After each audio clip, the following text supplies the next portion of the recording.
ایران نے شرائط تسلیم کی تو آپریشن ایپک فیوری ختم ہو جائے گا۔ آبنائے ہرمز ایران سمیت سب کے لیے کھول دی جائے گی۔ امریکی صدر ٹرمپ کا کہنا ہے ایران نے شرائط نہ مانی تو مزید شدت سے حملے کریں گے۔ یہ کہنا قبل از وقت ہے کہ امریکہ ایران دوبارہ براہ راست مذاکرات کریں گے۔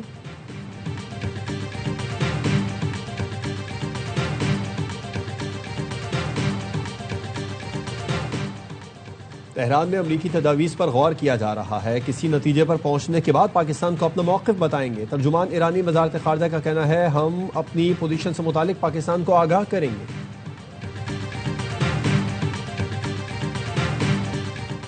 امریکہ اور ایران جنگ کے دوران پاکستان نے امن کے لیے بھرپور کردار ادا کیا۔ فیلڈ مارشل نے دونوں فریقوں کو جنگ بندی کے لیے ایک میز پر بٹھایا۔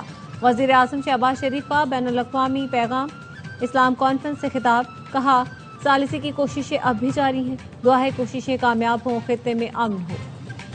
اور نیول ہیڈ کوارٹرز اسلام آباد میں پاک بحریہ کی کمانڈ اینڈ سٹاف کانفرنس، خطے میں امن و استحکام کے لیے پاک بحریہ کے کردار پر اعتماد کا اظہار۔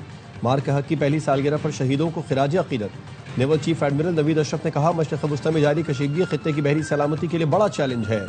پاک بحریہ خلیج عمان میں میری ٹائم کمیونٹی کو تحفظ کی یقین دہانی کرا رہی ہے۔ آپریشن ایپک فیوری مکمل ہو چکا، ہم نے تمام اہداف حاصل کر لیے۔ امریکی وزیر خارجہ مارکو روبیو کی نیوز کانفرنس، کہا ایران کو آبنائے ہرمز پر کنٹرول قائم کرنے کی اجازت نہیں دی جا سکتی۔ آبنائے ہرمز بین الاقوامی گزرگاہ ہے جسے کوئی بھی ملک کنٹرول نہیں کر سکتا۔ ایران کو فوری مذاکرات کی میز پر آنا چاہیے۔ مارکو روبیو نے حزب اللہ کو خطے میں کشیدگی کی ایک بڑی وجہ قرار دیا۔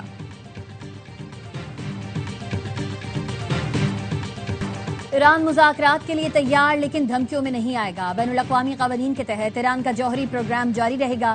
ایرانی صدر مسعود پزشکیان کا صدر ٹرمپ اور دنیا کو پیغام، کہا ہم مسلمان تو پہلے ہی خدا کے سامنے سر جھکا چکے، اب کوئی اور ہمیں جھکا نہیں سکتا۔ امریکی حکام خطے کو فوجی دھمکیاں دینا بند کر دیں۔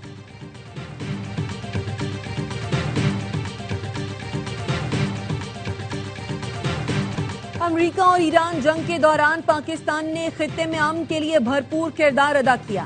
فیلڈ مارشل نے دونوں فریقوں کو جنگ بندی کے لیے ایک میز پر بٹھایا۔ وزیر اعظم شہباز شریف کا بین الاقوامی پیغام اسلام کانفرنس سے خطاب، کہا ثالثی کی کوششیں اب بھی جاری ہیں، دعا ہے کوششیں کامیاب ہوں، خطے میں امن قائم ہو۔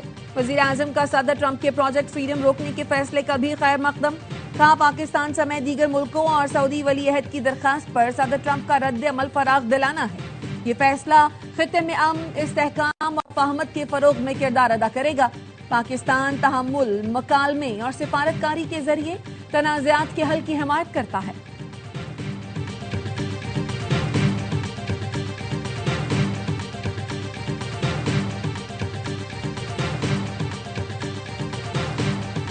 چین نے ایران کے خلاف امریکہ اور اسرائیل کی جنگ ناجائز قرار دی۔ ایرانی وزیر خارجہ عباس اراغچی کی بیجنگ میں چینی ہم منصب سے ملاقات۔ چینی وزیر خارجہ نے کہا مکمل جنگ بندی ناگزیر ہے، واشنگٹن اور تہران کے درمیان براہ راست ملاقات ضروری ہے، ہم کشیدگی کم کرنے کے لیے اپنی کوششیں جاری رکھنے کے لیے تیار ہیں۔ ایرانی وزیر خارجہ کا سعودی ہم منصب سے رابطہ، کشیدگی میں کمی کے لیے رابطے جاری رکھنے پر اتفاق۔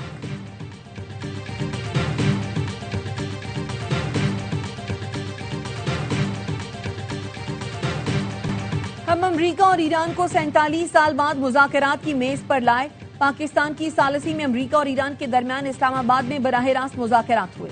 ہماری اجتماعی کوششوں سے جنگ بندی ممکن ہوئی۔ نائب وزیر اعظم اسحاق ڈار کہتے ہیں گزشتہ سال بھارت پاکستان پر حملہ آور ہوا، فیلڈ مارشل کی سربراہی میں پاک فوج نے فتح حاصل کی۔ کشمیر اور فلسطین کے تنازعات کا حل ہماری پہلی ترجیح ہے۔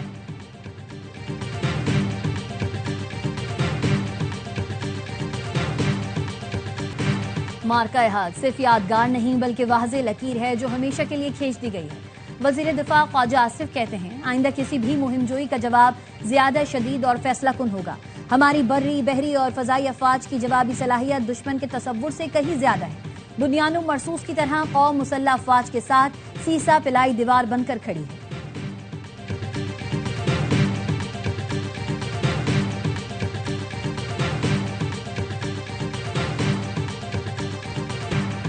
ایران امریکہ تنازع میں ہماری قیادت کی ثالثی رنگ لا رہی ہے، دعا ہے تنازع جلد ختم ہو جائے۔ وزیر خزانہ محمد اورنگزیب کہتے ہیں توجہ کرنٹ اکاؤنٹ اور ادائیگیوں کے توازن پر ہے. صرف اپریل میں 24,000 نئے سرمایہ کار مارکیٹ میں آئے. کاروباری افراد کے پاس اضافی 1 ارب 20 کروڑ ڈالر کی لیکوڈیٹی موجود ہے. حکومتی اداروں کی نجکاری کی جا رہی ہے.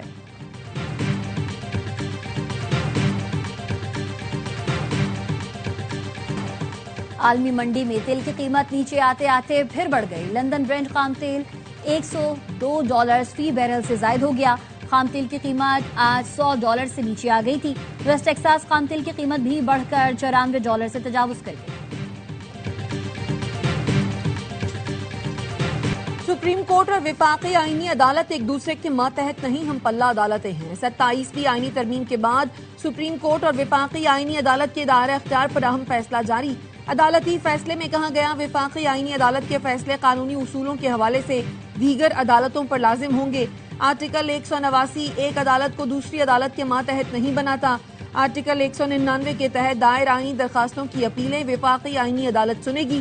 سپریم کورٹ نے پشاور ہائی کورٹ کے مشترکہ فیصلے سے متعلق مقدمات ڈی کلب کرنے کا حکم دیا. کہا سول نوعیت کی اپیلیں سپریم کورٹ میں ہی زیر سماعت رہیں گی. آئینی درخواست سے متعلق اپیل وفاقی آئینی عدالت منتقل کرنے کا حکم.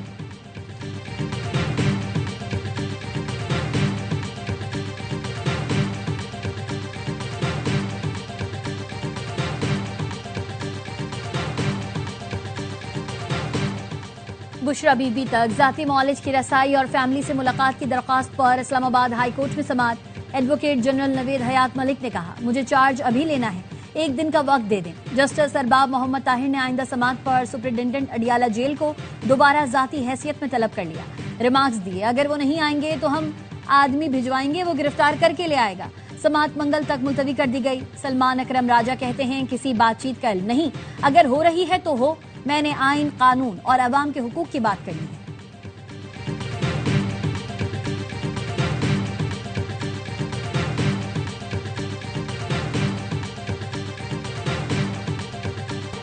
سندھ ہائی کورٹ آئینی بینچ میں B R T red line لا 2 کے کانٹریکٹر کا دفتر سیل کرنے کے خلاف درخواست کی سماعت. جسٹس سلیم جیسر نے استفسار کیا مختار کار نے کس حیثیت میں دفتر سیل کیا. ایڈوکیٹ جنرل سندھ نے کہا مختار کار نے اکیلے کام نہیں کیا، کے ایم سی بھی ان کے ساتھ تھی.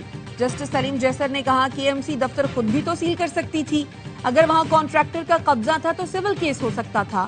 دیگر فارمز موجود ہیں. اتنا پیسہ خرچ ہونے کے بعد آپ بار بار ڈیزائن تبدیل کر رہے ہیں. 6 سال گزر گئے لیکن اب تک سڑک تعمیر نہیں ہو سکی. وزیر اعلیٰ کی زیر صدارت Sindh social protection authority board کا تیسرا اجلاس. وزیر اعلیٰ نے سماجی تحفظ کے دائرہ کار میں توسیع کر دی. اجلاس میں 8,58,000 بچوں اور دیہی خواتین کے لیے نقد امداد کی منظوری دی گئی. مراد علی شاہ نے کہا کمزور خواتین اور بچوں کو بااختیار بنانا ترجیح ہے. صحت، غذائیت اور مالی استحکام کو یکجا کر رہے ہیں. اجلاس میں کراچی اور حیدرآباد کے پسماندہ علاقوں تک پروگرام کی توسیع کا فیصلہ کیا گیا. گیٹس فاؤنڈیشن کے تعاون سے فیزیبلٹی اسٹڈی کی منظوری دی گئی.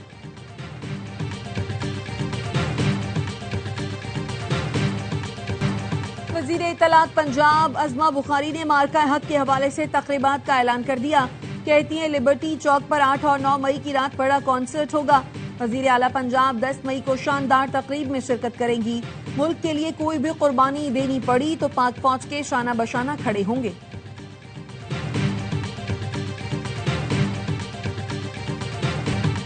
مارکہ حق شہدا فاؤنڈیشن کا بھارت کے جنگی جرائم کو عالمی عدالت انصاف میں لے جانے کا مطالبہ. صدر شرجیل میر کہتے ہیں جنگی جنون میں مبتلا مودی نے انسانی حقوق سے متعلق اقوام متحدہ کی تمام شکوں کی دھجیاں اڑا دی. ناکام آپریشن سندور کے دوران شہری آبادی پر حملہ کیا، بچوں کو شہید کیا گیا. مارکہ حق میں ہم سیسا پلائی دیوار بنے اور پاک فوج نے 4 گھنٹے میں دشمن کو زیر کیا. مارکہ حق کو 1 سال مکمل. شوبز شخصیات کا پاک فوج کو زبردست خراج تحسین. کہا پاک فوج نے بھارت کو ذلت آمیز شکست دے کر پوری قوم کا سر فخر سے بلند کر دیا. مارکہ حق میں شاندار فتح کے بعد ملک کا نام روشن ہوا. دنیا بھر میں پاکستانی پاسپورٹ کی عزت بڑھی ہے.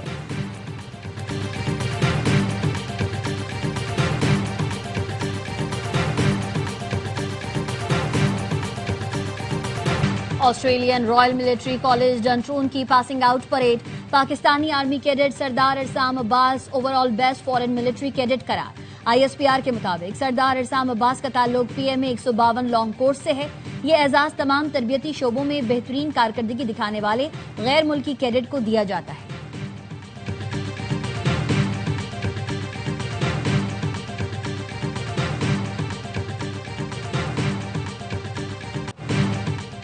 وزیر داخلہ محسن نقوی کا اسمبلی ڈیم کا دورہ، ڈیم کی توسیع کے لیے قابل عمل پلان طلب کر لیا۔ کہا ڈیم کی توسیع سے پانی کی وافر فراہمی یقینی بنائی جا سکے گی۔ ڈیم سے متصل علاقے میں تفریحی سرگرمیوں کے بے پناہ مواقع موجود ہیں۔ علاقے کی ڈیولپمنٹ سے مقامی لوگوں کو روزگار کے مواقع ملیں گے۔ شہریوں کو عالمی معیار کی تفریحی سہولتیں میسر آئیں گی۔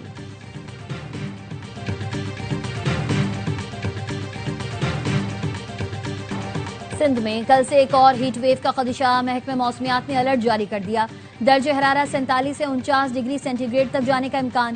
کل سے 11 مئی تک بالائی اور وسطی سندھ کے علاقے شدید گرمی کی لپیٹ میں رہیں گے۔ دادو، شہید بے نظیر آباد، گھوٹکی، خیرپور، نوشیر و فیروز، جیکب آباد، لاڑکانہ اور سکھر میں درجہ حرارت بڑھنے کا امکان۔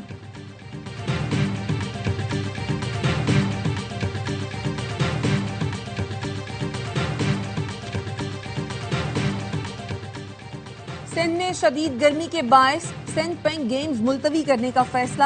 گیمز 8 سے 10 مئی تک شہید بے نظیر آباد میں شیڈیول تھے۔ گرمی کی شدت کے باعث کھیلوں کی ایسوسی ایشنز نے ایونٹ ملتوی کرنے کی درخواست کی تھی۔ وزارت کھیل سندھ کا کہنا ہے نئی تاریخوں کا اعلان جلد کیا جائے گا۔ ٹیسٹ میں کارکردگی سے مطمئن نہیں، ہماری توجہ ورلڈ ٹیسٹ چیمپئن شپ جیتنے پر ہے۔ ٹیسٹ کرکٹ میں ٹاپ پر جائیں گے تبھی ون ڈے اور T20 کرکٹ بہتر ہوگی۔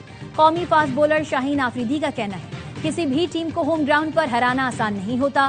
گرین وکٹ کے لیے ہمارے پاس اچھے فاسٹ بولرز ہیں۔ پاکستانی ٹیم کی ڈھاکہ میں مسلسل تیسرے روز بھی پریکٹس۔ پاک بنگلہ دیش پہلا ٹیسٹ جمعے سے کھیلا جائے گا۔